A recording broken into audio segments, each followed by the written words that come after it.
kam një fëmijë dhe jam duke pritur, unë kam një fëmijë dhe një jam duke e pritur, mashallah.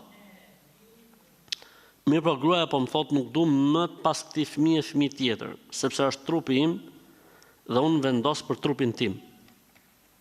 Jo, ju jeni të dy bashkë, trupin tatë e kishe derisa si e martu.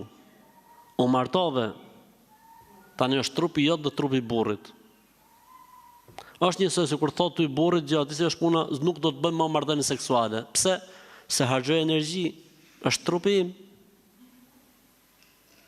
Çfarë do të thosh ti burrit, nëse burri do të thotë ty gjatë, ky është trupi im, nuk do të harxoj më energji. Filla agjëroj gru, Zoti ta lehtësoft. Agjëro ditë natë, se në këtë rast i bjerë me agjëru ditë natë. Jo, po është haku im, edhe këtu është haku jot, edhe haku i burrit. Kjo punë nuk zgjidhet kështu, po zgjidhet normalisht me mirë kuptim. Nëse gruaja është e smur, është e lodhur, ka shqetësime, ka probleme, burri do të marrë në konsiderat. Lindjet e shpeshta e lodhin gruan, është e vërtet. Bëhet një pritje 2 vjet, çfarë problemi ka? Se u prit 2 vjet. Pse s'është kusht me bë fëmijë vit për vit o burr? Pritet i vit, pritet 2 vjet, pritet edhe 3 vjet ndonjëherë, s'ka problem. Çfarë problemi ka?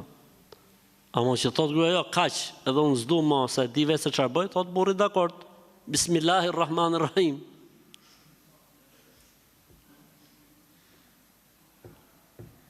Do zbatoj, thot ajetin numër 2 të surës An-Nisa. E filla pastaj qa me lot. Si e mori dytën? E mori pra se ti thu s'bëj më, kam trupin tim. Edhe ai thot unë kam trupin tim. S'ndahet kjo punë, unë kam trupin tim, ti ke trupin tat. Kjo punë ndahet, jemi martu, burrë e gru. Kjo punë ka edhe efekte anësore. Për efekteve anësore të kësaj punë është me sjell 10 fëmijë. Kështu që nuk mund të thosh ja kaq. S'ka, se ekziston kjo lloj gjuhe në jetën bashkëtorë. Përveç se nëse ka arsye, po merret konsiderat.